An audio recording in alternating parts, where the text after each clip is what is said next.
सबसे पहले तो देखिए आपको ये जानने की ज़रूरत है कि राष्ट्रपति की महत्ता क्या है। तो अगर आप पॉलिटी के पॉइंट ऑफ व्यू से देखें तो राष्ट्रपति और राज्यपाल जो है ना वो कहीं ना कहीं हर टॉपिक से कनेक्ट होंगे। तो आपको इस टॉपिक को बहुत अच्छे से पढ़ना है और यहाँ से प्रश्न बहुत आते हैं और पैरेलल पढ़ेंगे हम, जिससे कि हमें एक चीज़ अगर समझ में आती है तो दूसरी चीज़ उसी के साथ कनेक्ट हो जाए। जैसे एग्जाम्पल की अगर हम बात करें तो प्रेसिडेंट और गवर्नर यानी कि राज्यपाल, इनमें कॉमन चीज़ें क्या हैं? ये देश के संवैधानिक प्रमुख हैं राष्ट्रपति, तो राज्य के संवैधानिक प्रमुख कौन है? राज्यपाल। तो दोनों ही क्या हैं? आपके कॉन्स्टिट्यूशनल हेड हैं। कैसे हेड हैं ये? Constitutional head. ठीक है, ये भी आपके कॉन्स्टिट्यूशनल हेड या संवैधानिक प्रमुख है। ठीक है, भारत के प्रथम नागरिक हैं ये। तो ये भारत की जगह किसके प्रथम नागरिक हो जाएंगे? ये फर्स्ट सिटीजन ऑफ इंडिया, ये राज्य के प्रथम नागरिक हो जाएंगे। तो कुछ कॉमन चीज़ें जो आप अच्छे से समझ सकते हैं, जैसे फर्स्ट सिटीजन ऑफ कंट्री और ये फर्स्ट सिटीजन ऑफ स्टेट।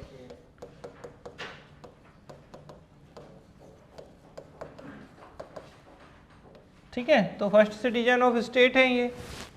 इसके अलावा कार्यपालिका के प्रमुख तो किसके हैं ये? Head of the union executive. जो head of the union executive मतलब क्या है इसका? संघ की कार्यपालिका के प्रमुख। तो जो संघ की कार्यपालिका है के प्रमुख हैं ये। तो ये किसके प्रमुख होंगे? Head of the state executive. ठीक है, राज्य की कार्यपालिका के प्रमुख होंगे। तो ओवरऑल आप थोड़ा सा अगर समझें तो ये चीज़ आपको ध्यान रखनी है कि बहुत सारी चीज़ें कॉमन हैं और पढ़ते समय कुछ चीज़ें जैसे लोकसभा राज्य की विधानसभा, राज्यसभा राज्य की विधान परिषद, राष्ट्रपति या प्रेसिडेंट राज्य में गवर्नर, तुलनात्मक समझेंगे तो आपके लिए आसान होगा और कम पढ़ना पड़ेगा। अगर आप तुलनात्मक नहीं समझेंगे तो होगा क्या कि आपको पढ़ना ज़्यादा पड़ेगा और आप सीखेंगे कम। दूसरी सबसे बड़ी बात क्या होती है? राष्ट्रपति को पढ़ते पढ़ते जब आप गवर्नर तक पहुंचते हैं तो बहुत सारी चीज़ें आपकी मिस हो जाती हैं।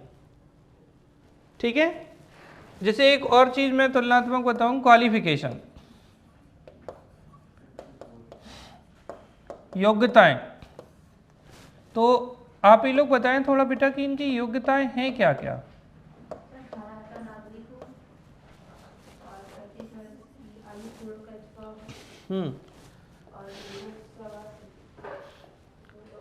सिटीजन ऑफ इंडिया दोनों में कॉमन, तो दोनों लिख दें COI, सिटीजन ऑफ इंडिया।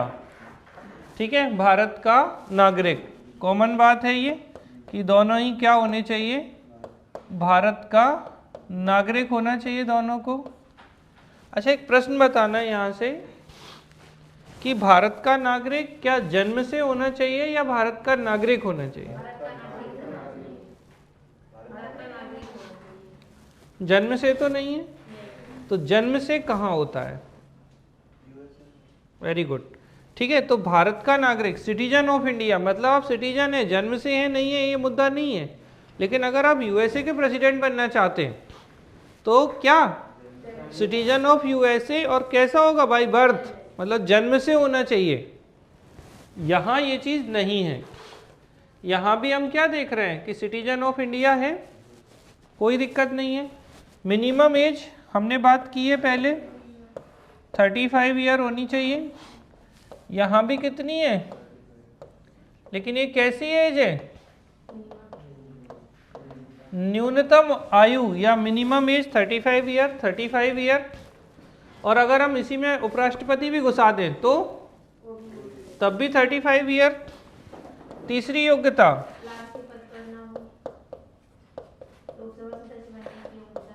ठीक है, तो लोकसभा सदस्य बनने की योग्यता, ठीक है, तो qualification as a member of Lok Sabha, यहाँ किसकी योग्यता, क्योंकि मैंने आपको क्या बोला था, अगर केंद्र में जैसी लोकसभा है ऐसी राज्य में लेजिस्लेटिव असेंबली या विधानसभा होती है। तो qualification as a member of Lok Sabha और मेंबर ऑफ लेजिस्लेटिव असेंबली, राज्य विधानसभा का सदस्य बनने की योग्यता रखते हूँ। और चौथी चीज, लाभ के पद पर ना हूं, ठीक है।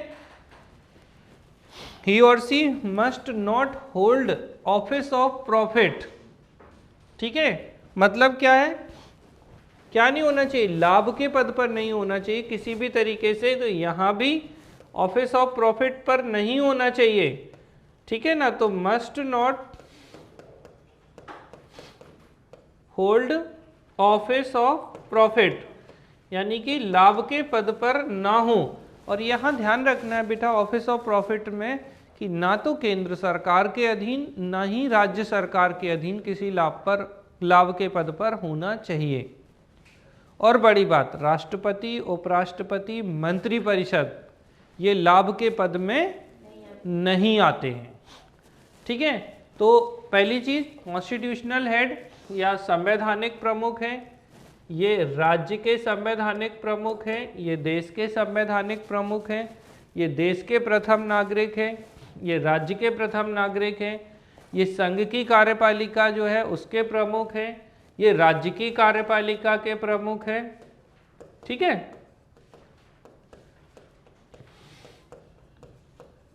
राज्य की कार्यपालिका के प्रमुख हैं। इसके बाद इनकी क्वालिफिकेशन, तो सिमिलर क्वालिफिकेशन में भारत का नागरिक, citizen of India, minimum age 35 year और लाभ के पद पे ना हो, ये तीन समान योग्यताएं हैं। और ये तीनों की तीनों अगर हम यहीं पे वाइस प्रेसिडेंट को भी इंक्लूड कर दें तो ये भी citizen of India, 35 year age और ऑफिस ऑफ प्रॉफिट सिमिलर। बस अंतर क्या आएगा, ये लोकसभा के सदस्य बनने की योग्यता रखते हो राष्ट्रपति, जो राज्यपाल है वो विधानसभा के सदस्य बनने की योग्यता रखते हो, और जो आपके उपराष्ट्रपति हैं वो किसके, किस सदन में होते हैं, तो राज्यसभा के सदस्य बनने की योग्यता, qualification as a member of Rajya Sabha. तो राज्यसभा के अगर सदस्य बनने की योग्यता रखते होंगे तो उपराष्ट्रपति नियुक्त हो जाएंगे। अब ना तो ये संवैधानिक प्रमुख होते हैं उपराष्ट्रपति, ना ही भारत के पहले नागरिक नहीं है। ये कौन से नागरिक हैं, पहले के दूसरे? तो दूसरा महत्वपूर्ण है, लेकिन दूसरा नागरिक बोलते नहीं है ना कि भैया ये पहले, ये दूसरे, ये तीसरे नागरिक।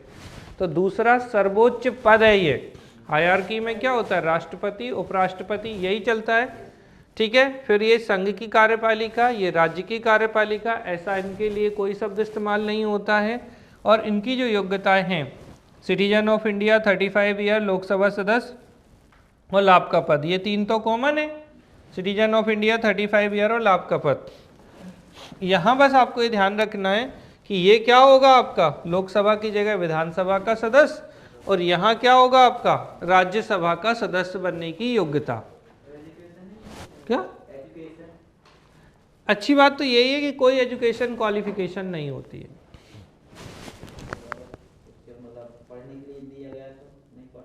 अब वो नहीं पढ़ पाए, अब क्या कर सकते हैं हम। देखिए, कोई भी एजुकेशनल क्वालिफिकेशन ना रखने का एक बेनिफिट ये है कि अगर भारत के सर्वोच्च पद पर मतलब कोई भी व्यक्ति जा सकता है, ये हमारे संविधान ने व्यवस्था की है, ठीक है ना। तो लिटरेसी या एजुकेशन जो है उसको महत्व नहीं दिया गया है, इतना आप नोट करिए पहले, फिर हम लोग बात करते हैं।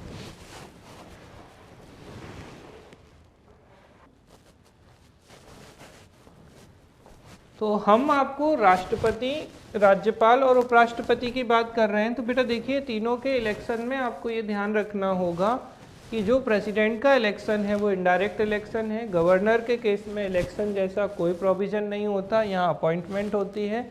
और उपराष्ट्रपति के केस में इलेक्शन होता है और इनडायरेक्ट या अप्रत्यक्ष होता है। ठीक है, इनके आर्टिकल्स को कनेक्ट करने की कोशिश करें तो आर्टिकल 54 54 में राष्ट्रपति का निर्वाचन, जबकि यहाँ चूंकि गवर्नर की अपॉइंटमेंट कौन करता है, प्रेसिडेंट करता है, तो आर्टिकल 155 के अकॉर्डिंग इनकी नियुक्ति होगी और 66 के अकॉर्डिंग उपराष्ट्रपति का निर्वाचन होता है। अब हम इनको और इनको आपस में अगर कनेक्ट करने की कोशिश करें तो राष्ट्रपति का पद है कहाँ कि राज्यपाल का? हाँ, तो गवर्नर का जो पद है, ठीक है, ये है आर्टिकल 153 में। अब देखो, राष्ट्रपति में 101 जोड़ो और राज्यपाल पाओ, 101 रुपए का प्रसाद लगाओ राष्ट्रपति महोदय में और राज्यपाल महोदय मिल जाएंगे। तो 52 101 जोड़े 153। अब राष्ट्रपति हैं, कुछ कार्य करेंगे तो एग्जीक्यूटिव पावर, राष्ट्रपति की कार्यपालिका शक्ति, तो ये भी कुछ काम करेंगे। तो 154 में किसकी? राज्यपाल की कार्यपालिका शक्ति, यानी executive power of the governor. तो यहाँ पर गवर्नर की एग्जीक्यूटिव पावर हो गई।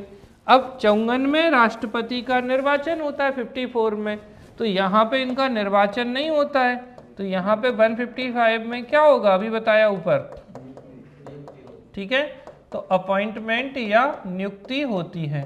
तो राष्ट्रपति की, ठीक है ना, सॉरी, राज्यपाल की जो नियुक्ति होती है वो 155 के अकॉर्डिंग होती है। इस चीज़ को आपको ध्यान रखना है। तो ये 6 आर्टिकल आपके एक दूसरे से कनेक्ट हो जाएंगे। 52 में राष्ट्रपति, तो 153 में गवर्नर, 53 में एग्जीक्यूटिव पावर, तो 154 में गवर्नर की एग्जीक्यूटिव पावर, 54 में इलेक्शन या निर्वाचन, और यहाँ इनके इलेक्शन तो होंगे नहीं, इसलिए अपॉइंटमेंट 155 में। तो राज्यपाल का पद बोले तो 153 में, लेकिन राज्यपाल की नियुक्ति बोले तो कौन सा आर्टिकल? 155। इस चीज़ को आप बिल्कुल क्लियर कट ध्यान रखिएगा, ये गलत नहीं होना चाहिए। इतना आप लोग नोट करिए, फिर हम लोग आगे बात करेंगे। करिए नोट फटाफट। तो प्रेसिडेंट का इलेक्शन बेटा डायरेक्ट नहीं है, इनडायरेक्ट है। तो निर्वाचन अप्रत्यक्ष, गवर्नर में इलेक्शन या निर्वाचन अब्सेंट होगा, जबकि उपराष्ट्रपति में भी अप्रत्यक्ष निर्वाचन ही होता है।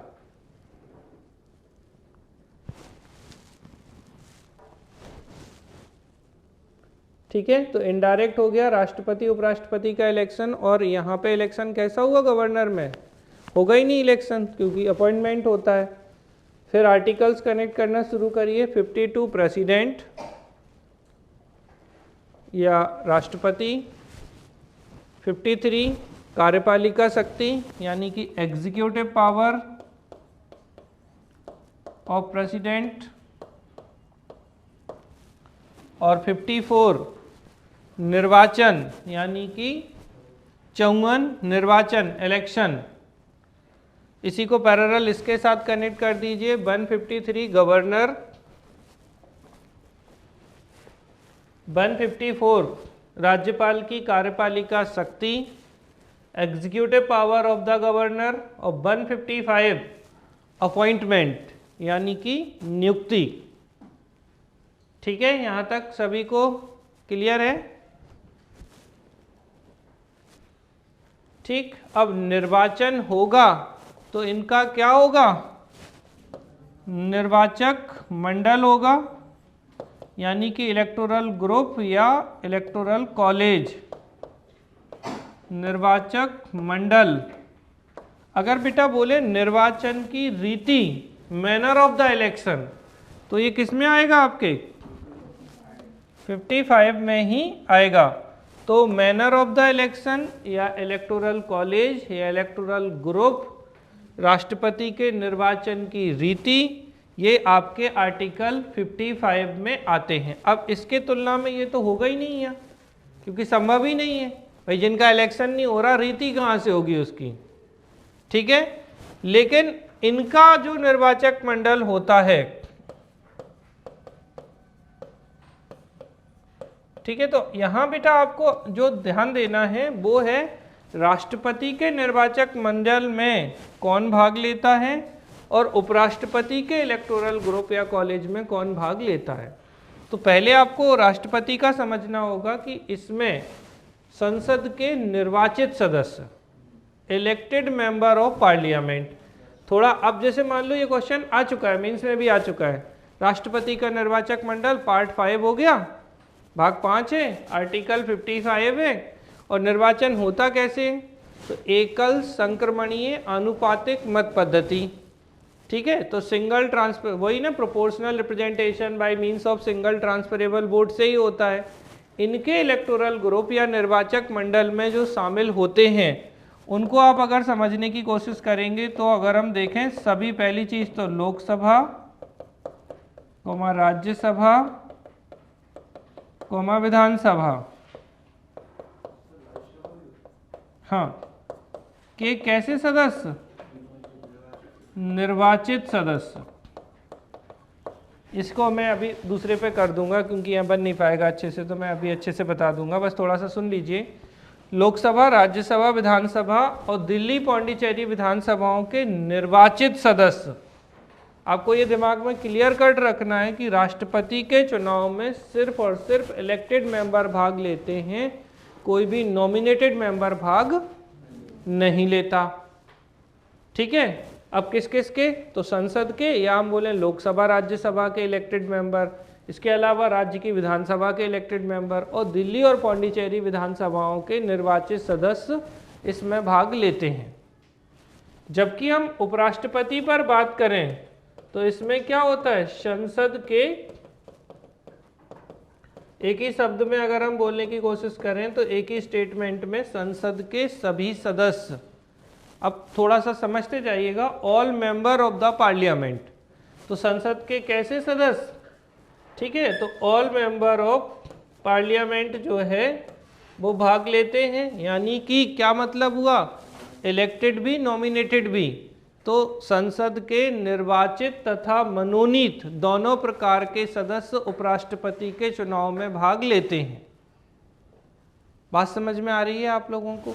देखो, और अगर सिंप्लीफाई करने की कोशिश की जाए तो जैसे राष्ट्रपति का चुनाव होना है, राष्ट्रपति का चुनाव हुआ तो उसमें कौन कौन लोग वोट करेंगे, और जो लोग वोट करेंगे वो उनके निर्वाचक मंडल या इलेक्टोरल ग्रुप में होंगे। तो इनमें क्या होंगे, लोकसभा के निर्वाचित सदस्य, elected member of Lok Sabha, Rajya Sabha के निर्वाचित सदस्य, इलेक्टेड मेंबर ऑफ राज्यसभा, फिर विधानसभा के निर्वाचित सदस्य, elected member of legislative assembly, और चौथा जो होता है वो है दिल्ली और पौंडीचेरी विधानसभाओं के निर्वाचित सदस्य, तो elected member of Delhi and Pondicherry legislative assembly. यहाँ पे ध्यान रखना, अभी जम्मू कश्मीर का ऐसा कोई प्रोविज़न डायरेक्टली नहीं ऐड किया गया है तो हम उसकी बात ना करें। तो ये जो हैं ये जोड़े गए हैं, ठीक है। जब हम उपराष्ट्रपति के निर्वाचन की बात करते हैं तो या तो हम कह सकते हैं लोकसभा तथा राज्यसभा के निर्वाचित एवं मनोनीत सदस्य। जब आपको ये बड़े में लिखने के लिए आए तो एक एक करके लिखो, लोकसभा के निर्वाचित सदस्य, लोकसभा के मनोनीत सदस्य, राज्यसभा के निर्वाचित सदस्य, राज्यसभा के मनोनीत सदस्य। ये तो है वो जब आपको क्वेश्चन आ जाए कि भैया लिखना ही है, ठीक है। यहाँ भी एकल संक्रमणीय अनुपातिक मत पद्धति होगी, तो proportional representation by means of single transferable vote यही होगी। लेकिन यहाँ पर आपको ये ध्यान रखना है, यहाँ भी पार्ट 5 है, यहाँ भी पार्ट 5 है, और यहाँ आप कह सकते हैं कि अब कौन भाग नहीं लेता, तो आप देखिए राज्यों की विधानसभाओं के सदस्य भाग नहीं ले रहे हैं, तो आप कह सकते हैं राज्यों की विधानसभाओं के निर्वाचित और मनोनीत दोनों सदस्य भाग नहीं ले रहे हैं, विधान परिषद के सदस्य भाग नहीं ले रहे हैं, और यहाँ पर लोकसभा, राज्यसभा, विधानसभा के मनोनीत सदस्य भाग नहीं लेते हैं। पूछते हैं कौन भाग नहीं लेता, इसके अलावा विधान परिषद के ना निर्वाचित ना मनोनीत कोई भी सदस्य भाग नहीं लेते हैं। तो अगर प्रश्न ऐसा बन जाए कि राष्ट्रपति के चुनाव में कौन भाग नहीं लेता है तो क्या करेंगे, बताइए आप जल्दी से, कि राष्ट्रपति के चुनाव में कौन भाग नहीं लेगा।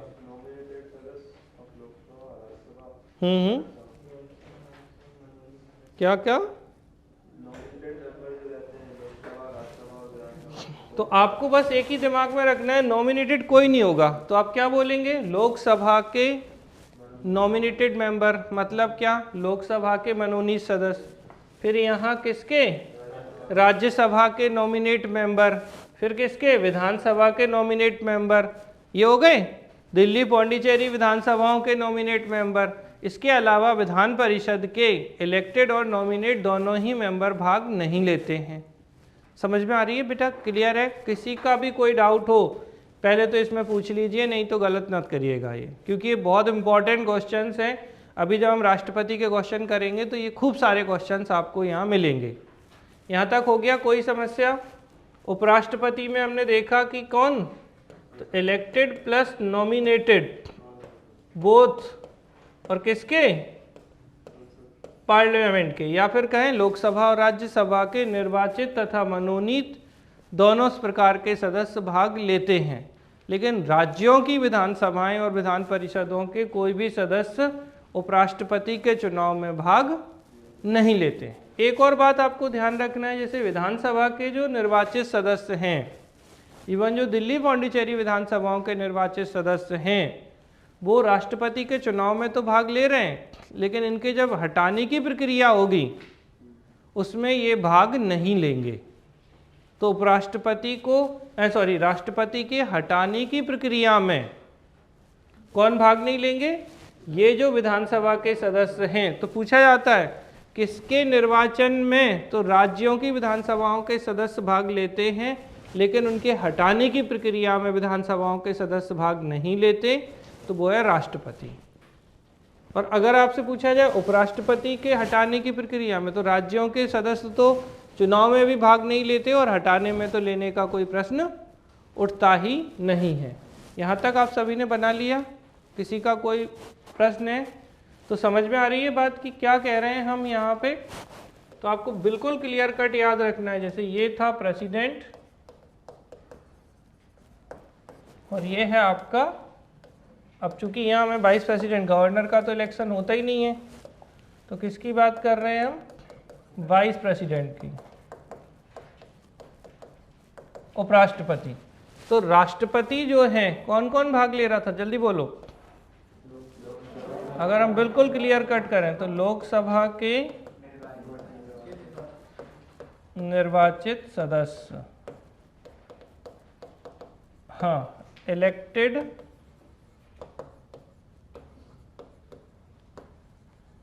मेंबर ऑफ लोकसभा, ठीक है। दूसरा,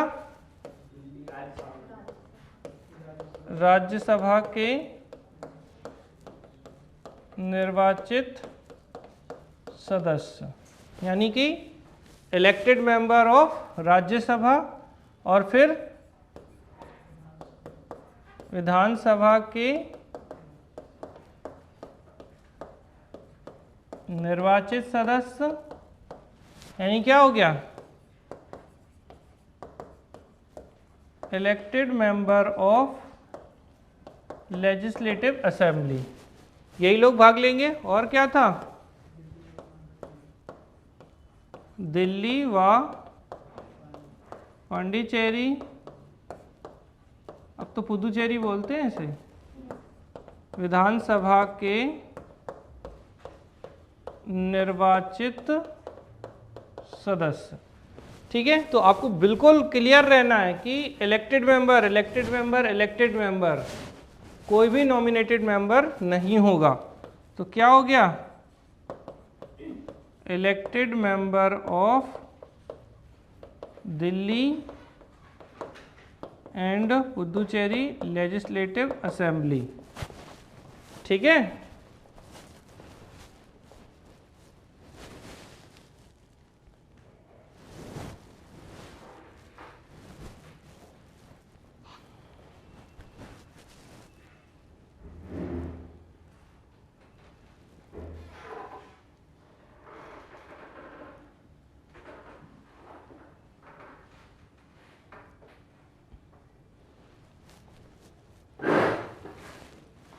हाँ भाई, वॉइस क्लियर है।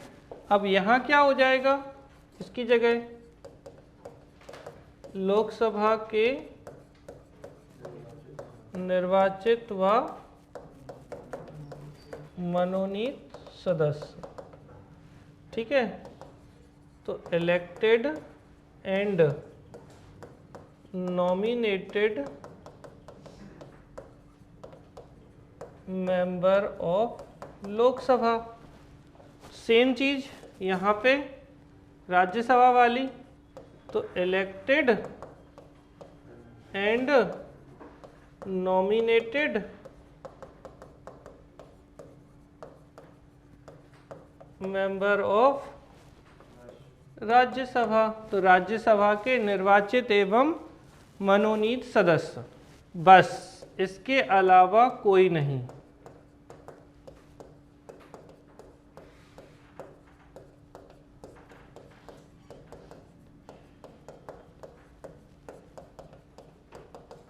ठीक है, तो राज्यसभा के निर्वाचित एवं मनोनीत सदस्य जो हैं वो भाग लेते हैं।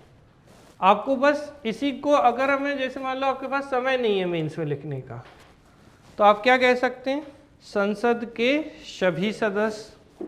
एक तो इसी की जगह आप क्या लाइन इस्तेमाल कर सकते हैं, ऑल मेंबर ऑफ पार्लियामेंट। एक तरीका ये हो सकता है। थोड़ा है स्पेस तो क्या कह सकते हैं, elected and nominated member of parliament, संसद के निर्वाचित एवं मनोनीत सदस्य। अलग अलग तरीके से आपको ये प्रश्न मिलता है, इसलिए मैं बहुत सारे तरीके से, तो संसद के सभी सदस्य, और इसी चीज को हम कैसे लिख सकते हैं, संसद के, कैसे बेटा, निर्वाचित एवं मनोनीत सदस्य। ठीक है, तो elected and nominated member of parliament. ठीक, तो elected and nominated member of parliament, ये कहानी हो जाएगी आपकी वाइस प्रेसिडेंट की। और आपको ये ध्यान रखना है कि वाइस प्रेसिडेंट में राज्यों का कोई भी सदस्य, ना तो विधानसभा का ना ही विधान परिषद का, इसमें वोट नहीं करता है। इसको आप नोट कर लीजिए अच्छे से। कोई प्रश्न में समस्या हो तो पूछ लीजिएगा, गलती नहीं करिएगा। अब देखो आगे, यहाँ पे अब मैं आपसे प्रश्न पूछना शुरू कर रहा हूँ। थोड़ा बताइएगा कि राष्ट्रपति का चुनाव जो है हो रहा है, और अगर कुछ राज्यों में विधानसभाएं नहीं हैं या विधानसभाओं का विघटन हो गया, डिसोल्यूशन ऑफ लेजिस्लेटिव असेंबली हो गया, तो क्या राष्ट्रपति का चुनाव होगा या नहीं होगा, या स्थगित होगा। मान लो 5 राज्यों की विधानसभाएं जो है वो भंग हो गई हैं और राष्ट्रपति का चुनाव होना है, तो क्या इस आधार पर कोई आपत्ति उठाई जा सकती है कि 5 राज्यों में विधानसभाओं के सदस्य हैं ही नहीं और आप इलेक्शन करवा रहे हैं? यस और नो, इलेक्शन होगा या नहीं होगा? हाँ रेनू, क्या होना चाहिए, होना चाहिए या नहीं? ठीक है, तो आपको यहाँ पे इस चीज़ को बिल्कुल दिमाग में अच्छे से बता लेना है कि चाहे कुछ भी हो जाए, 5 नहीं 10 राज्यों की विधानसभाएं नहीं काम कर रही हो, लेकिन राष्ट्रपति का इलेक्शन होके रहेगा। ठीक है, एक बात। दूसरी बात अगर हम करें तो भाई यहाँ पे निर्वाचन में राष्ट्रपति को खड़ा होना है, तो राष्ट्रपति के निर्वाचन में 2 तरीके के सदस्य काम करते हैं। एक होते हैं प्रस्तावक, ठीक है, यानी कि, और दूसरे होते हैं अनुमोदक। तो कितने प्रस्तावक, कितने अनुमोदक राष्ट्रपति के चुनाव में भाग लेते हैं? एक क्या है, प्रस्तावक, और एक है अनुमोदक। अब इनको समझिए। प्रस्तावक मतलब प्रपोजर, और अनुमोदक मतलब सेकेंडर। ठीक है, तो ये जो प्रपोजर और सेकेंडर हैं, ये कितने होते हैं? और ये प्रस्तावक और अनुमोदक राष्ट्रपति के चुनाव में, जैसे मान लीजिए थोड़ी देर के लिए कि मुझे राष्ट्रपति के चुनाव में खड़ा होना है इलेक्शन में। अब राष्ट्रपति के चुनाव में मुझे खड़ा होना है, तो मेरे लिए कितने प्रस्तावक होने चाहिए? 50। और कितने अनुमोदक होने चाहिए? 50। तो 50 प्रस्तावक 50 अनुमोदक होने चाहिए। तो ये जो प्रस्तावक और अनुमोदक हैं, समझना अच्छे से, प्रपोजर एंड सेकेंडर जो हैं वो कौन होते हैं? लोकसभा के निर्वाचित सदस्य या लोकसभा के मनोनीत सदस्य या राज्यसभा के निर्वाचित और मनोनीत सदस्य या विधानसभाओं के निर्वाचित मनोनीत सदस्य, कौन होते हैं ये?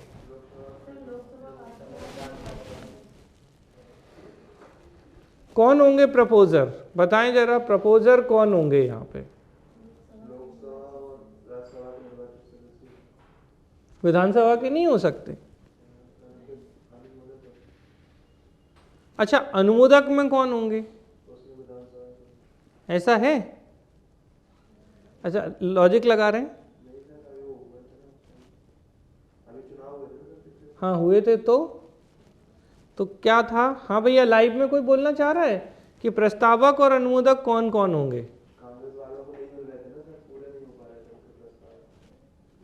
तो चुनाव में खड़े कैसे हो गए फिर वो?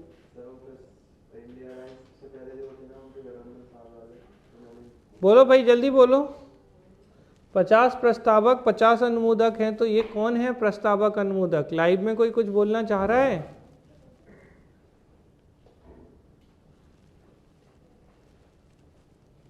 क्या क्या? फिर से बोलिए, रिपीट करिए, रिपीट। अच्छा, और विधानसभा के नहीं हो सकते?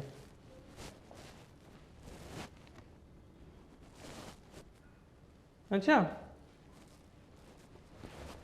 क्या हो रहा है? लोकसभा का चुनाव हो रहा है? कहाँ हो रहा है लोकसभा का चुनाव? हम तो राष्ट्रपति का करा रहे हैं। क्या बोलो ना, हाँ सर, क्या उत्तर दो? हाँ सर नहीं चाहिए मुझे किसी की। बोलो भाई, अब बताओ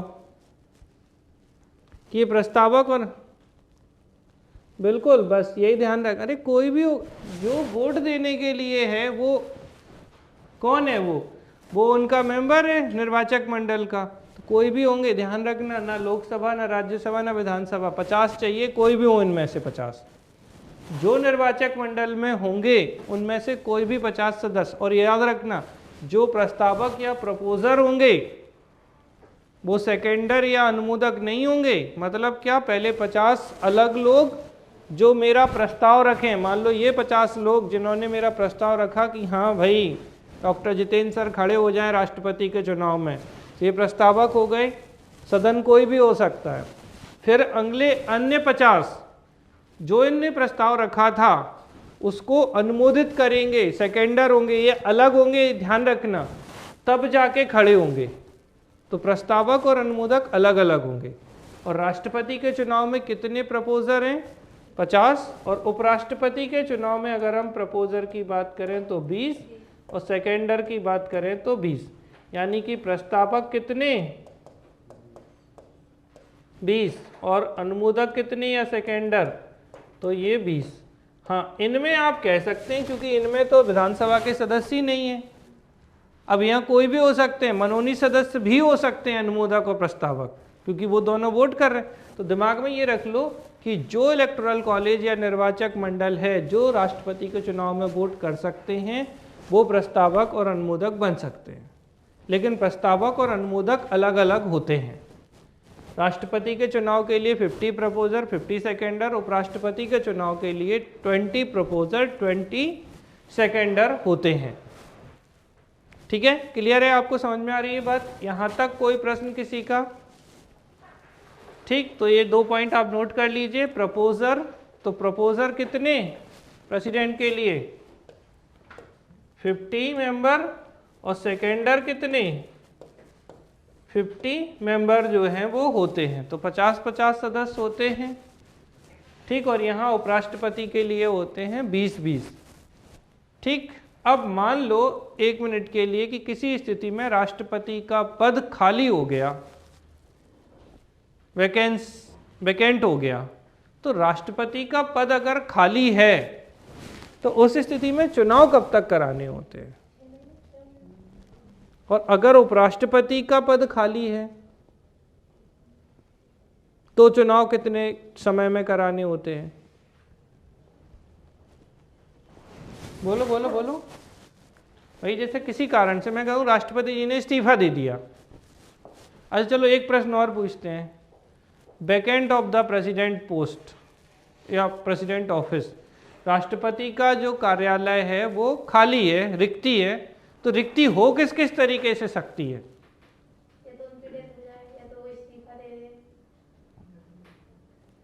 वैकेंट कैसे होगा? तो वैकेंट कैसे कैसे हो सकता है कोई पद? वैकेंट होने का तरीका कौन कौन से हैं भाई? जैसे प्रेसिडेंट या वाइस प्रेसिडेंट या गवर्नर, किसी का भी वैकेंट है पद, तो वैकेंट होने की स्थिति क्या है?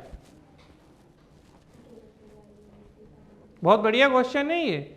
मतलब आप ऐसे समझिए, ये क्वेश्चन किसी भी पद के लिए आ सकता है। जैसे वैकेंट बोले, vacant of the supreme court office, high court office, PSC का, यूपीएससी का, किसी का भी पद रिक्त हो सकता है। तो पद रिक्ति में क्या क्या हो सकते हैं, किस किस आधार पे पद रिक्ति हो सकती है? एक सबसे अच्छा भैया, जैसे मैं राष्ट्रपति और मुझे लग रहा है मुझे नहीं रहना राष्ट्रपति, तो मैं रेजिग्नेशन दे दूं, एक स्थिति हो सकती है। इस्तीफा कोई भी दे सकता है, इस्तीफा दे दिया, सब पे लागू होगा, इसलिए हम मल्टीपल चीज़ों को एक साथ पढ़ लें। एक हो सकता है रेजिग्नेशन या इस्तीफे से, इस्तीफा दे दिया। और क्या आधार हो सकते हैं? डेथ, भाई मरने पे किसका जोर है, कोई भी चला जाए, ठीक है। तो मृत्यु दूसरा आधार हो सकता है, मतलब कारण है ना वैकेंट होने के, तो डेथ। और क्या बोलो? अक्षमता शब्द इस्तेमाल करो। इनकैपेसिटी क्या है? देखो एक क्या क्या हो गया, समझना अच्छे से, क्या क्या करा रहे हैं वैकेंट करने के लिए। सबसे पहले हमने क्या कहा, बोले रेजिग्नेशन दे दो, इस्तीफा दे दिया एक। दूसरा डेथ, ये तो हर चीज से रेजिग्नेशन है, मृत्यु हो जाए। देन इनकैपेसिटी, ठीक है। अब भैया जो सक्षम ही नहीं है काम करने में, उसको पद पे कैसे रख सकते हैं? अक्षमता। और क्या बोलो? ठीक है, अगर हम बोले हटा दिया जाए पद से, रिमूव कर दिया जाए, तो राष्ट्रपति के केस में क्या है? इम्पीचमेंट, यानी कि महाभियोग लगाकर हटा दिया जाए भाई राष्ट्रपति जी को, तो ये एक आधार हो सकता है। ठीक है, समझ में आ रही है ना। और अगर इसी को हम इम्पीचमेंट ना बोलें तो रिमूव कर दिया जाए, हटा दिया गया ना पद पे। अच्छा, और रिक्ति कब हो सकती है? लाभ का पद धारण कर ले, ऑफिस ऑफ द प्रॉफिट, तो रिक्ति हो जाएगी। रिक्ति होने में मेन चीज क्या है? रेजिग्नेशन है, डेथ है, इनकैपेसिटी है, इम्पीचमेंट। यहाँ हम प्रेसिडेंट की बात कर रहे हैं तो इम्पीचमेंट है, वाइस प्रेसिडेंट में इम्पीचमेंट तो नहीं होगी, गवर्नर में भी इम्पीचमेंट नहीं होगी। ठीक है, तो रिमूवल, हटा दिया जाए उन्हें। तो ये चीज आपको ध्यान रखनी है। अब ये क्वेश्चन किसी पे भी अप्लाई कर सकते हैं आप, कोई भी इस्तीफा दे दे, किसी की भी डेथ हो जाए, कोई भी इनकैपेसिटी वाला हो, कि अब इम्पीचमेंट की जगह रिमूवल, भाई इसको हम क्या कर दें? बोले हटा दो, रिमूव कर दो। समझ में आई बात? तो इस तरीके की चीज़ें यहाँ पे लागू हो सकती हैं। ये चीज़ गवर्नर पे भी लागू होंगी, ये चीज़ वाइस प्रेसिडेंट पे भी लागू हो जाएंगी। क्लियर है? आपको समझ में आ रहा है? अब मैंने आपसे क्वेश्चन किया था बेटा कि जैसे राष्ट्रपति का पद खाली हो गया, vacant of the office of president, तो election within 6 month. Vacant की स्थिति में इलेक्शन कितने महीने में? तो विद इन 6 मंथ इलेक्शन होने चाहिए, हाँ ना? अच्छा, बहुत बढ़िया। वाइस प्रेसिडेंट की स्थिति में क्या होगा और गवर्नर की स्थिति में क्या होगा?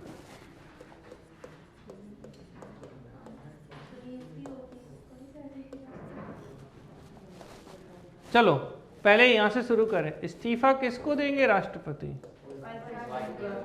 और उपराष्ट्रपति अपना रेजिग्नेशन या इस्तीफा किसको देंगे? प्रेसिडेंट को। तो ये तो हो गया एक्सचेंज ऑफर, तुम मुझे दे दो मैं तुम्हें दे दूंगा। राष्ट्रपति अपना रेजिग्नेशन उपराष्ट्रपति को और उपराष्ट्रपति अपना रेजिग्नेशन या इस्तीफा राष्ट्रपति को देते हैं। तो उपराष्ट्रपति थे, इन्होंने अपना इस्तीफा किसको दे दिया? राष्ट्रपति को दे दिया। अब दोनों में अंतर समझो। राष्ट्रपति का जो इस्तीफा है उपराष्ट्रपति को देते हैं और उपराष्ट्रपति तुरंत ही इसकी सूचना लोकसभा स्पीकर को देते हैं, जबकि ये चीज़ यहाँ नहीं है। फिर से बोलूँ, प्रेसिडेंट थे, इन्होंने इस्तीफा दिया, किसको दिया? उपराष्ट्रपति को। और उपराष्ट्रपति को इस्तीफा दिया तो उपराष्ट्रपति किसको इन्फॉर्म करेंगे? लोकसभा स्पीकर को। ठीक है, ये प्रश्न आता है, कई बार आ चुका है, ध्यान रखिएगा। तो स्पीकर ऑफ लोकसभा इन्फॉर्म किसको किया जाएगा? लोकसभा के स्पीकर को तुरंत इन्फॉर्म किया जाएगा कि भैया राष्ट्रपति जी ने इस्तीफा दे दिया। ठीक, उपराष्ट्रपति अपना इस्तीफा, वाइस प्रेसिडेंट ने अपना रेजिग्नेशन दिया प्रेसिडेंट को, लेकिन प्रेसिडेंट किसी को सूचित नहीं करेंगे। ठीक है, अगर हम बात करें गवर्नर अपना रेजिग्नेशन या इस्तीफा किसको देंगे? तो ये अपना इस्तीफा देते हैं राष्ट्रपति या प्रेसिडेंट को। किसको? प्रेसिडेंट को। तो इनका इस्तीफा किसको होगा? गवर्नर का, प्रेसिडेंट को। और इसकी इंफॉर्मेशन भी किसी को देने की ज़रूरत नहीं है। अब मैंने कहा था कि जो इलेक्शन हो रहे हैं वो 6 महीने में होने चाहिए। यहाँ बताओ, दे दिया इनने इस्तीफा। अब डेथ इनकी भी हो सकती है, इनकैपेसिटी इनके साथ भी हो सकती है, और रिमूव इन्हें भी किया जा सकता है। ठीक है, इलेक्शन कितने समय में होगा? बोलो लाइव क्लास, इनका निर्वाचन कितने दिन में होना है? कितने समय में इलेक्शन कराना है इनको? बोलो जल्दी से कि भैया जैसे उपराष्ट्रपति का निर्वाचन कराना है तो कितने दिन के अंदर निर्वाचन कराएंगे? ठीक है,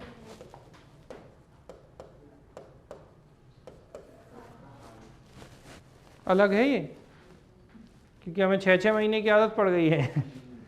तो ठीक है, तुरंत।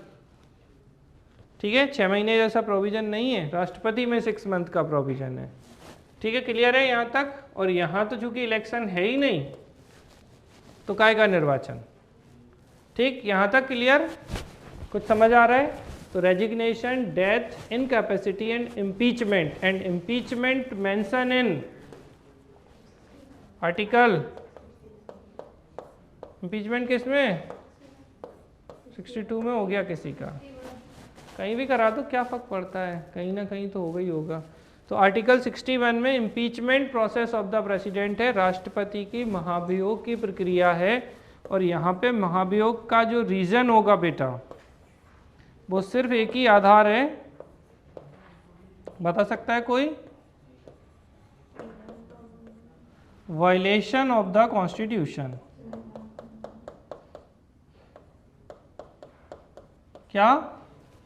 संविधान का उल्लंघन। बेटा बहुत अच्छे से ध्यान रखिएगा कि वायलेशन ऑफ द कॉन्स्टिट्यूशन या violation of the Indian constitution एकमात्र कॉज है जिसके आधार पर राष्ट्रपति पे महाभियोग की प्रक्रिया शुरू होती है। और मजेदार बात यह है कि संविधान का उल्लंघन क्या है, ये संविधान में व्याख्या नहीं की गई। मतलब वायलेशन ऑफ द कॉन्स्टिट्यूशन को डिफाइन नहीं किया गया कहीं। जैसे कभी आपसे कोई पूछ ले इंटरव्यू में कि what do you mean by violation of the constitution, संविधान का उल्लंघन का क्या अर्थ है, तो संविधान का उल्लंघन को एक्सप्लेन नहीं किया गया है, कोई डेफिनेशन नहीं है। लेकिन आधार है क्या इम्पीचमेंट का? Violation of the constitution. ठीक, और यहाँ ऐसा कोई आधार नहीं है उपराष्ट्रपति के लिए। आई होप समझ में आ गया होगा सभी को। लाइव क्लास, किसी प्रकार का कोई डाउट तो वैकेंट की बात कर लीजिए, रिक्ति। तो रिक्ति में नोट कर लीजिए आप कि किस किस तरीके से रिक्ति की जा सकती है। एक है रेजिग्नेशन से रिक्ति हो सकती है, इस्तीफा, और वाइस प्रेसिडेंट और प्रेसिडेंट दोनों लिख लीजिएगा, और गवर्नर तीनों। तो इससे कि एक साथ ही आपका हो जाएगा। एक हो गया इस्तीफा, तीनों जगह लिख दो इस्तीफा इस्तीफा इस्तीफा, दे दिया। दूसरा डेथ, तो डेथ डेथ डेथ, मृत्यु करा दो सबकी, ठीक। तीसरा इनकैपेसिटी या अक्षमता, भैया नहीं कर पा रहे हैं काम कोई भी व्यक्ति, कि इनकी स्थिति नहीं है काम करने की। और चौथा, ठीक है, इन्हें हटा दें, रिमूव कर दिया जाए, उपराष्ट्रपति को या गवर्नर को भी रिमूव कर दिया जाए, ठीक। क्लियर है आपको? यस प्लीज बताइए। सर अभी आप बोले जैसे इसमें सुप्रीम कोर्ट या हाई कोर्ट के जज के लिए लगा दे, तो उसमें अगर कार्यकाल कंप्लीट हो जाता है तब भी बिल्कुल 5 वर्ष लिख दो ना कार्यकाल। कार्यकाल पूर्ण होना तो सब में ही लागू होगा भाई। जैसे अब आप नहीं दे रहे हो इस्तीफा, ठीक है, टेन्योर अगर आपका कंप्लीट हो जाएगा, जैसे मान लीजिए यही मैं बात करूं, टेन्योर या कार्यकाल कितना है इनका, नॉर्मल टेन्योर 5 ईयर, यहाँ भी टेन्योर या कार्यकाल कितना है 5 ईयर, और यहाँ भी टेन्योर कितना है 5 ईयर, ठीक है। तो कंप्लीट द टेन्योर, 5 साल का कार्यकाल, कार्यकाल पूर्ण होने पे complete tenure complete tenure complete tenure. अगर कार्यकाल पूरा हो जाएगा तो ऑटोमेटिकली आप पद से हट ही जाते हैं, रिक्ति होती है ना, ठीक है। बस कब तक और बने रहते हैं राष्ट्रपति, जब तक कोई नया व्यक्ति अपॉइंट, मतलब नए व्यक्ति या नए के लिए इलेक्शन नहीं हो जाता है। तो ये टेन्योर दोनों तीनों के लिए 5 ईयर है। इसको नोट कर लीजिए बेटा, आप करिए नोट।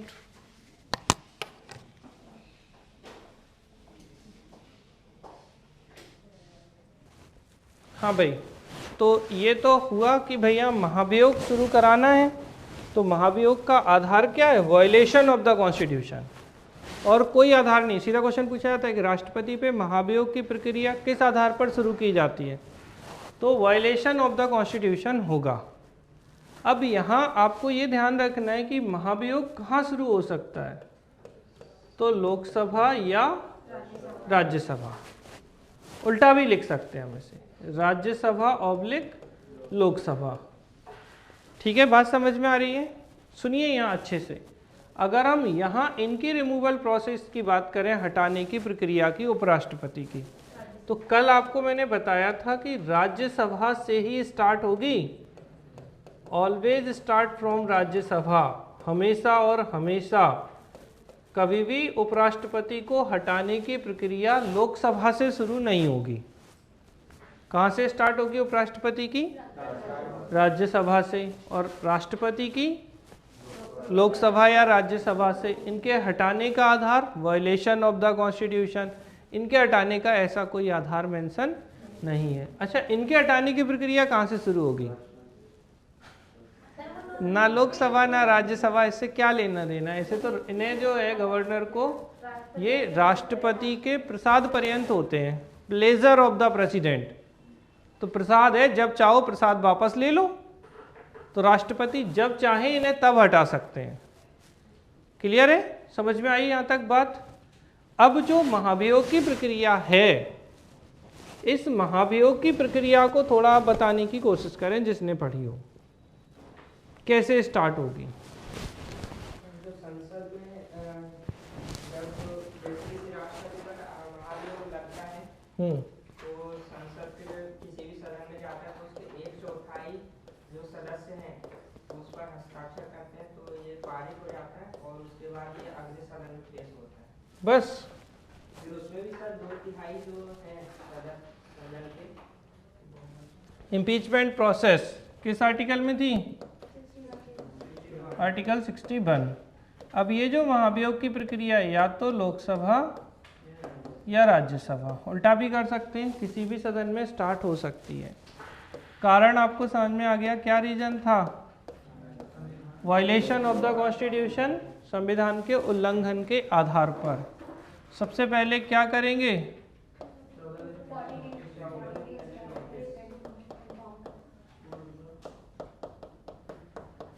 14 दिन की पूर्व सूचना,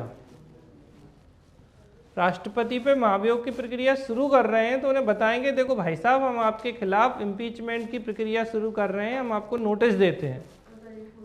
तो 14 दिन की पूर्व सूचना देंगे। कितने दिन की? 14 दिन की पूर्व सूचना जो है वो देंगे। अब आप बताओ कि कौन से सदन से स्टार्ट करानी है, लोकसभा से या राज्यसभा से? किसी से भी, मतलब अब बताना पड़ेगा ना एक कहाँ से। तो लोकसभा में अगर ये स्टार्ट हुई मान लो, ठीक है, तो सबसे पहले क्या होता है 1/4 सदस्य, ठीक है, किसके? तो लोकसभा के 1/4 मेंबर एक प्रस्ताव लाएंगे। कितने सदस्य? लोकसभा के, अगर ये लोकसभा में शुरू होगा तो 1/4, अगर ये राज्यसभा से स्टार्ट होगा तो भी इसके 1/4, कुल सदस्यों के 1/4 सदस्य जो है वो क्या लेके आएंगे? प्रस्ताव लेके आएंगे, ठीक है, रिजोल्यूशन। अब ये प्रस्ताव आ गया तो जो भी पीठासीन अधिकारी होगा वो उसे स्वीकार करेगा और इसके बाद होगी इस सदन में वोटिंग। तो ये प्रस्ताव किस बहुमत से पारित होता है, बस यही एक खेल। कोई भी मुझे क्लियर सही बता दे तो मुझे बहुत खुशी होगी, बाकी तो आप बताने से रहे। उल्लू नहीं बनाना, बस बोलो किस बहुमत से पारित होगी इनके हटाने की प्रक्रिया?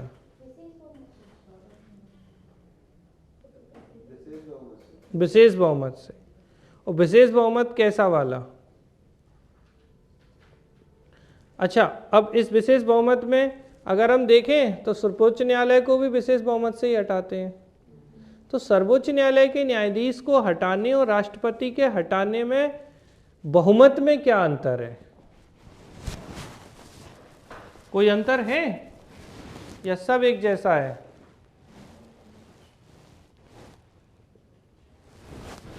जल्दी बोलो, समय नहीं है।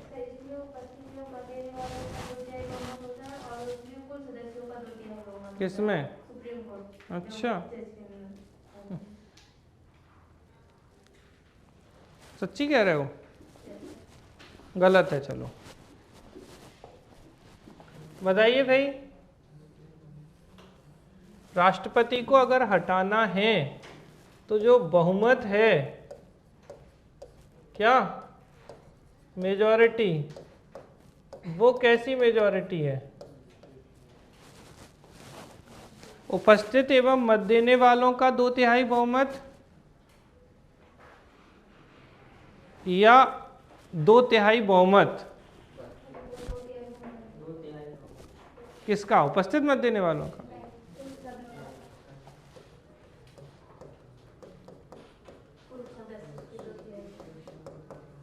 कुल सदस्यों का 2/3 बहुमत, ठीक है। तो 2/3 मेजॉरिटी ऑफ टोटल मेंबर, कुल सदस्यों के 2/3 बहुमत से इसे पारित होना होगा, ठीक है। अगर लोकसभा में आया तो इसमें, और अगर ये शुरू राज्यसभा से हुआ तो इसमें 2/3 बहुमत से ये पारित हो गया, ठीक है। Passed 2/3 majority. अच्छा, क्या यहाँ उपस्थित एवं मत देने वाले हैं क्या?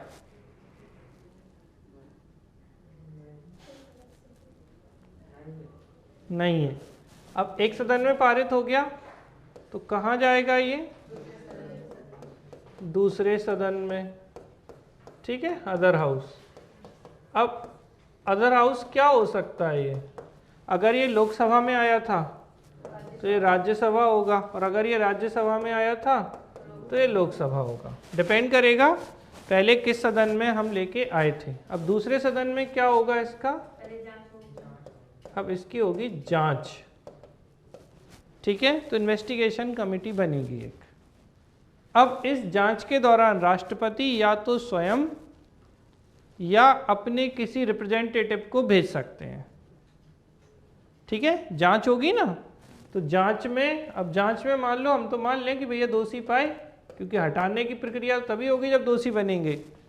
ठीक है, तो इन पर जो भी चार्ज लगे थे वो स्वीकार कर लिए गए। और जांच के बाद अब इस दूसरे सदन में क्या होगा, फिर से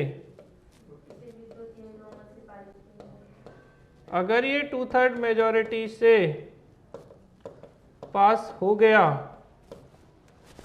तो इसके बाद राष्ट्रपति अपना पद त्याग देंगे। ठीक है, समझ में आ रही। अब एक चीज सोचो कि इसमें और सर्वोच्च न्यायालय में, अच्छा सर्वोच्च न्यायालय और उच्च न्यायालय दोनों को हटाने की प्रक्रिया एक जैसी, सुप्रीम कोर्ट हाई कोर्ट की। तो सुप्रीम कोर्ट हाई कोर्ट में और राष्ट्रपति में अंतर समझ में आया? क्या अंतर आया? जब हम सुप्रीम कोर्ट हाई कोर्ट के जजों को हटाने की बात करते हैं तो वहां कौन सा बहुमत होता है? उपस्थित एवं मत देने वालों का 2/3 बहुमत। और यहाँ क्या है? कुल सदस्यों का 2/3 बहुमत। तो कौन सा ज्यादा होगा? ठीक है, मेजॉरिटी यहाँ ज्यादा होगी। तो ये प्रक्रिया होगी और उसी के राष्ट्रपति जो है वो उसी दिन जैसे ही पारित हुआ राष्ट्रपति अपना पद त्याग देंगे। लेकिन इस दौरान जब वो पद पर रहे, मान लो 6 महीने रहे, 10 दिन रहे, 1 महीने रहे, तो उस पूरे कार्यकाल के दौरान जो उन्होंने कार्य किए हैं उन कार्यों पर इसका कोई प्रभाव नहीं पड़ेगा या उन कार्यों को कोई चैलेंज नहीं किया जा सकता। जैसे मैं एग्जांपल लूं कि 1 फरवरी को माननीय राष्ट्रपति ने अपना पद ग्रहण किया और आज है 14 फरवरी। 14 फरवरी को अगर राष्ट्रपति पर महाभियोग की प्रक्रिया पूरी होकर हट गए राष्ट्रपति, तो उससे पहले तक जो भी कार्य उन्होंने किए थे वो सभी कार्य वैलिड रहते हैं और उन पर कोई क्वेश्चन मार्क नहीं लगाया जाएगा। ठीक है, समझ में आ रही है बात कि नहीं आ रही है? तो ये तो है राष्ट्रपति को हटाने की प्रक्रिया। अब एक कहानी और है राष्ट्रपति उपराष्ट्रपति में छोटी सी, कि इनका इलेक्शन होता है तो इलेक्शन डिस्प्यूट हो सकते हैं। तो राष्ट्रपति और उपराष्ट्रपति के जो इलेक्शन डिस्प्यूट हैं, निर्वाचन विवाद हैं, वो हमेशा कहाँ जाएंगे? वो सुप्रीम कोर्ट में जाएंगे आर्टिकल 71 के अंतर्गत। तो क्या होता है? Election dispute of president and vice president, राष्ट्रपति एवं उपराष्ट्रपति के निर्वाचन विवाद आर्टिकल 71 में है। अगर इससे संबंधित कोई मामला उठता है तो वो सीधा सुप्रीम कोर्ट में जाएगा। ठीक है, समझ में आ रही है बात कि नहीं आ रही है? तो ये है कहानी महाभियोग की। अभी इसको हमें कनेक्ट करना है किसके साथ, और किन किन को हटाते हैं और कैसे बहुमत होते हैं, क्योंकि एक टॉपिक ही है आपके सिलेबस में, डायरेक्टली नहीं मेंशन है लेकिन बहुत इंपॉर्टेंट है और 90% लोगों का ये बहुत गड़बड़ होता है। टाइप्स ऑफ मेजॉरिटी, बहुमत के प्रकार। तो उसमें समझ में आता है कि किसका कौन सा बहुमत है। लगता यही है कि सब एक जैसा है, बट चीज़ों में अंतर होता है। ठीक है, जैसे अगर हम सुप्रीम कोर्ट की बात करते तो लोकसभा में अगर ये स्टार्ट होता तो कितने सदस्यों की सहमति चाहिए थी पहले?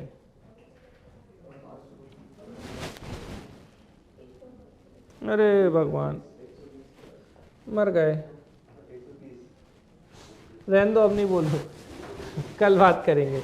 इसको नोट कर लो आप लोग, ठीक है, अच्छे से, क्योंकि मैं कोशिश कर रहा हूं थोड़ा सिंप्लीफाई वे में हो। तो यहाँ कारण क्या था? Violation of the constitution. Live class में बेटा किसी का कोई डाउट, कोई प्रश्न, किसी प्रकार का कंफ्यूजन? तो पहले एक को अच्छे से समझो, जब एक हम समझ पाएंगे तब दूसरे से तुलना करेंगे तो बेहतर तरीके से हम उसको कर पाएंगे।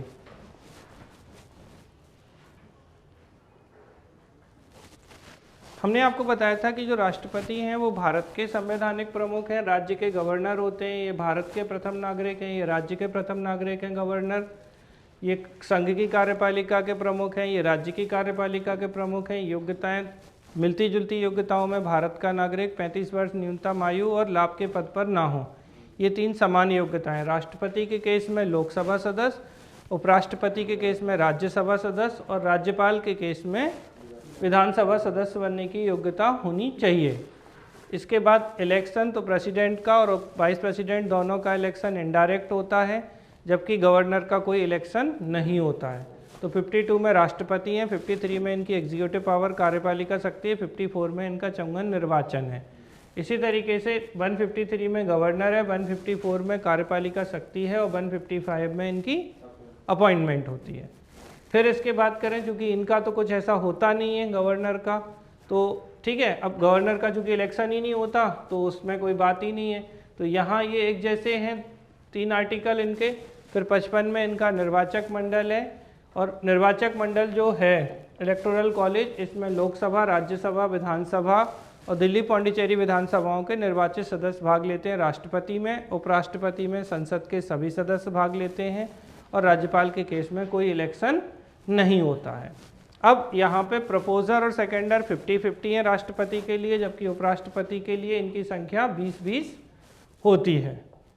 ठीक, फिर इसके बाद रिक्ति, तो रेजिग्नेशन दे दें, मृत्यु हो जाए, ठीक है, अक्षमता है, टेन्योर पूरा हो जाए, महाभियोग है राष्ट्रपति में, नहीं तो बाकी को हटा दिया जाए। तो ये तीनों के साथ में ये लागू होती है। हटाने की प्रक्रिया महाभियोग कहलाती है राष्ट्रपति के केस में, और आर्टिकल 61 में इसका वर्णन किया गया है। और इसके अंतर्गत ये लोकसभा, राज्यसभा कहीं भी हो सकती है। वायलेशन ऑफ द कॉन्स्टिट्यूशन है, संविधान के उल्लंघन की स्थिति में होती है।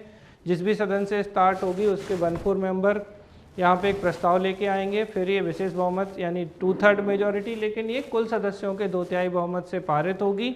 और उसके बाद दूसरे सदन में जाएगी, जांच करेंगे, दोषी पाए जाएंगे, राष्ट्रपति या उनका कोई प्रतिनिधि उपस्थित होगा, और अगर ये सदन भी इसको 2/3 बहुमत से कुल सदस्यों के पारित कर देता है तो उसके बाद राष्ट्रपति को अपना पद छोड़ना पड़ता है। और राष्ट्रपति उपराष्ट्रपति के निर्वाचन विवाद से संबंधित अगर कोई मामला है तो आर्टिकल 71 के अंतर्गत सुप्रीम कोर्ट में इसकी सुनवाई होती है।